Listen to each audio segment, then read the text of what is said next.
ஒரு அழகான ராஜ்யத்தில் எல்லா வசதிகளும் இருந்தும் ஒரு இளவரசி இருந்தாள். தங்க அரண்மனை, விலைமதிப்புள்ள நகைகள், சேவகர்கள் எல்லாம் இருந்தாலும் அவளின் முகத்தில் சந்தோஷம் இல்லை. அரசர் தினமும் கேட்டார், என்ன வேண்டும் உனக்கு? இளவரசி மட்டும் அமைதியாக சிரித்தாள்.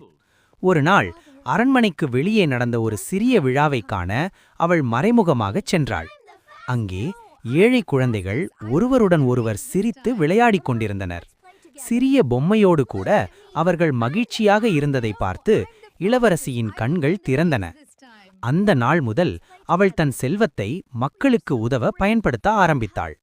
பசியார்களுக்கு உணவு, குழந்தைகளுக்கு கல்வி, நோயாளிகளுக்கு மருந்து கொடுத்தாள். மக்களின் முகத்தில் தோன்றிய சிரிப்பே அவளின் உண்மையான சந்தோஷமாக மாறியது.